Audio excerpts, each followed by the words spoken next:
A paz do Senhor a todos, sejam bem-vindos a mais um curso de capacitação para o Ministério Infantil.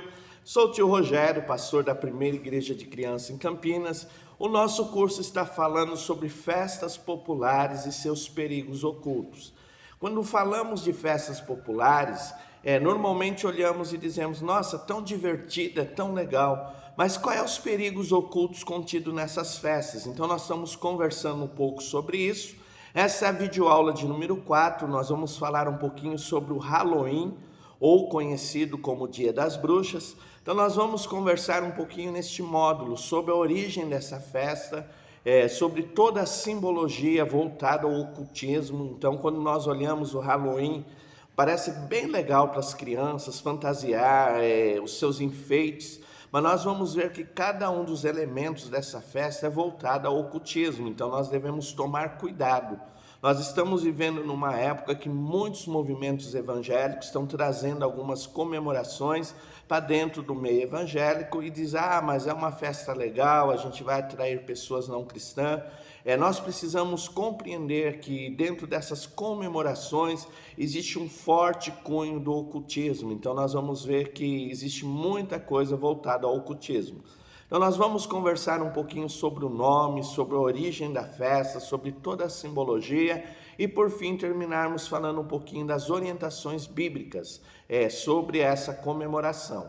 Então nós vamos falar um pouquinho sobre a origem do nome. Pastor, o que quer dizer esse nome Halloween? É um nome em inglês que tem duas palavras unidas que vão falar sobre essa comemoração. Então o Halloween quer dizer santo e o Ween, véspera. Então a palavra Halloween é véspera do dia santo. Então é essa o significado do nome Halloween, a véspera do dia santo. Da onde veio essa comemoração? Nós vamos ver que muitas das festas populares, elas são a miscigenação de festas antigas que já existiam e normalmente o catolicismo romano uniu essas festas para tentar torná-las cristãs. Então muitas das festas populares é a festa pagã que o catolicismo tenta torná-la cristã. Então, da onde vem a festa do Halloween? A sua origem é de uma festa pagã chamada Samhain. Então, essa festa chamada Samhain era a comemoração das colheitas. Então, quando você vai ver a festa do Halloween, tem muito elemento voltado às colheitas. Então, era porque era a comemoração das colheitas. Então, as pessoas iam fazer uma celebração das colheitas. Mas essa festa Samhain também tem a tradição cujo Deus dos mortos se levantava com uma comissão de espíritos malignos para tomar o corpo dos vivos. Então era a celebração do Deus dos mortos, que ele vinha novamente com os espíritos para tomar o corpo dos vivos. Então nós vamos ver que não era só uma celebração das colheitas, mas tinha esse cunho do ocultismo sobre a celebração do Deus dos mortos. Essa festa do Halloween ela é comemorada no dia 31 de outubro. Então vinha essa festa pagã, e aí o Papa Gregório III, ele torna cristã essa festa. Então ele pega uma festa pagã e traz um cunho cristão para essa festa. Então nós vamos ver que a festa do Halloween não é só uma celebração, mas é uma festa pagã voltada ao Deus dos mortos que mais na frente o catolicismo tenta torná-la uma festa cristã.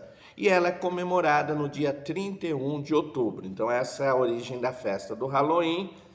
Nas Américas, ela começa lá na Europa e agora ela vem para as Américas. Pastor, quando ela chega às Américas? Em 1845, na Irlanda há uma grande fome e muitos irlandeses vêm para os Estados Unidos. Então, com eles vindo para os Estados Unidos, eles trazem muita tradição europeia, e entre elas a celebração do Halloween. Então, ele vem com a chegada dos irlandeses aos Estados Unidos em 1845. Assim, essa festa chega às Américas. E ela é tão influente que em 1870 ela é declarada nos Estados Unidos como um feriado nacional. Então, ela é declarada como um feriado importante. É importante nós sabermos sobre a chegada aos Estados Unidos, que ela é incorporada também com a festa das colheitas americanas. Então os americanos aproveitam a comemoração das colheitas, incorporam essa festa e dentro dessa festa eles trazem algumas tradições. A principal dela, a abóbora entalhada com uma vela dentro, que é a figura do Jack.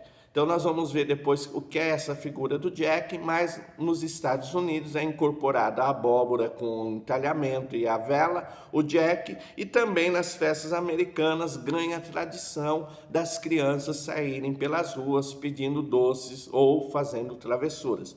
Então essa incorporação americana. Quando ela chega ao Brasil, no Brasil essa comemoração não era tão comum.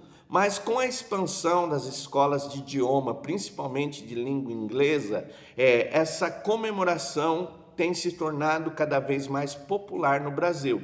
Hoje no Brasil é muito comemorado o Halloween, então ela chega ao Brasil através das escolas de cultura americana. Então foi essa a chegada do Halloween no Brasil. O que eu preciso saber mais sobre o Halloween, pastor? Sobre a simbologia. Então, no Halloween é muito legal, olha, a criança fantasiada, todo mundo fantasiado, animado, criança pedindo doce, parece algo inocente, a gente olha e fala, nossa, que coisa legal, uma coisa inocente, mas existe uma simbologia voltada ao ocultismo nessas comemorações. O doce ou travessura, o doce ou travessura, essa entrega de doce para as crianças é uma oferenda que era feita na festa pagã para aplacar os espíritos maus. Então eu fazia um agrado para que os espíritos maus não fizessem algo de ruim para mim. Então, parece tão inocente as crianças pedindo doce na rua, mas isso é uma oferenda para aplacar os espíritos maus. Não é apenas um doce sendo entregue às crianças, mas nessa simbologia do ocultismo, esses doces é uma oferenda para aplacar os espíritos maus. Outra coisa que nós vamos ver é a figura do Jack. Então, normalmente você vai ver aquela abóbora com um sorriso e uma vela dentro. Nossa, que enfeite legal, parece algo tão simples, mas aquilo é a simbologia do Jack. O que era o Jack? Um beberrão enganador. Quando morto, ele vai para o inferno e lá no inferno ele engana o diabo. E ele enganando o diabo, ele consegue sair do inferno. E a história diz que ele vai tentar entrar no céu, mas ele é barrado de entrar no céu. Então Jack é condenado a vagar pelo mundo. Então o espírito do Jack ficou andando pelo mundo e aquela vela acesa é para iluminar o caminho do Jack. Então é muito importante porque dentro da Bíblia nós vemos que quem morre não volta, ou ele vai para o inferno, ou ele vai para o céu. E essa coisa de espíritos vagantes pelo mundo, a Bíblia nos mostra que normalmente esses espíritos são espíritos demoníacos. Então nós precisamos tomar cuidado. Nossa, uma vela é uma lanterna tão inocente, parece uma figura tão animada, mas existe uma simbologia do ocultismo nessa figura do Jack. Outra coisa que nós vamos ter é as fogueiras. Normalmente, tradicional nas festas de Halloween é acender as fogueiras. Ah, uma fogueira para se aquentar? Não. Aquelas fogueiras eram dedicadas às almas errantes, para iluminar o caminho das almas errantes. Então, na festa pagã do Halloween, as fogueiras eram acesas para mostrar o caminho da luz para as almas que estavam errantes. Então nós precisamos tomar cuidado. Parece tão inocente acender uma fogueira, comemorar em volta de uma fogueira, mas existe uma simbologia, ocultismo nessa fogueira.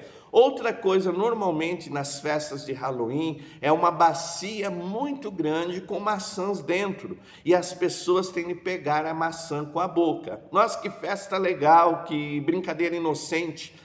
A pesca da maçã com a boca, normalmente no Halloween, era para que as pessoas pegassem a maçã com a inicial do nome da pessoa que seria o seu amado. Então é importante notarmos, aquilo era uma adivinhação de sorte, era uma leitura de sorte, cujas pessoas iam descobrir com quem ela ia se casar. Então não era só uma inocente brincadeira de pegar maçã com a boca, mas tinha esse ocultismo. Então nós precisamos entender que toda essa simbologia do Halloween está relacionado ao ocultismo. Então não é apenas uma brincadeira, não é apenas dar doce, mas tem todo esse relacionamento com o ocultismo. Outra coisa importante é nós vermos a refutação bíblica. Pastor, o que é a refutação bíblica? A posição da Bíblia concernente a esses assuntos. Então, nós precisamos entender que, como professores do Ministério Infantil, ensinando crianças, ensinando adolescentes, nosso propósito é levá-los a viver a vontade de Deus através da prática das Escrituras Sagradas. Então, tudo que a Bíblia permite fazermos, nós fazemos, mas tudo aquilo que é condenado pela palavra de Deus, nós não praticamos. Então, nós precisamos entender. Pastor, qual é a refutação bíblica? Aí na tua apostila você vai ter todos os versículos, mas as refutações bíblicas são essas. Primeiro, existe a prática do ocultismo no Halloween. Então, toda essa brincadeira, toda essa simbologia é voltada ao ocultismo. Então, a Bíblia Sagrada nos adverte que dentre o povo de Deus não haveria quem consultasse os mortos ou quem praticasse as práticas ocultistas. Então, dentro da Bíblia Sagrada é proibido o povo de Deus se misturar com essas práticas. Ah, mas é uma celebração na igreja, não vamos fazer esse ritual. Irmão, entenda, para criança e adolescente definir a festa da igreja e a festa pagã, ele não tem discernimento ainda, e isso causa confusão. E a Bíblia diz, se eu causar confusão no meu irmão e fazê-lo praticar alguma coisa errada, eu vou ser culpado pela prática dele. Então nós devemos tomar cuidado. Outra coisa importante que nós precisamos tomar cuidado, tem um grande foco, o mundo dos mortos, os mortos vagando pelos mundos, e a Bíblia nos diz que quem morreu, ou ele está na glória com Cristo, ou está na condenação. Então não existe, biblicamente falando, espíritos ou almas vagando pelo mundo, mas a Bíblia nos diz que esses espíritos e almas são demoníacos. E por fim, a Bíblia diz que todo aquele que faz alguma prática do ocultismo, de feitiçaria, não herdará o reino de Deus. Então nós devemos tomar cuidado, porque essas coisas podem nos afastar de Deus, podem nos distanciar daquele que nós tanto amamos e queremos fazer a sua vontade. Ficou alguma dúvida? Meu WhatsApp 19 981 16 8012. Para você que está assistindo essa videoaula, ainda não fez o curso, entre em contato conosco. Temos um curso de teologia para Ministério Infantil, temos formação para professores de Ministério Infantil, muitos cursos que vão mudar o teu ministério com crianças, te tornar mais eficaz naquilo que Deus te chamou. Qualquer dúvida, WhatsApp 19 981 16 8012. Centro de Treinamento Barak, especializado em evangelização e discipulado de crianças, mudando a tua vida e enriquecendo o teu ministério. Fiquem todos na paz do Senhor. Deus abençoe a todos em nome de Jesus. Amém.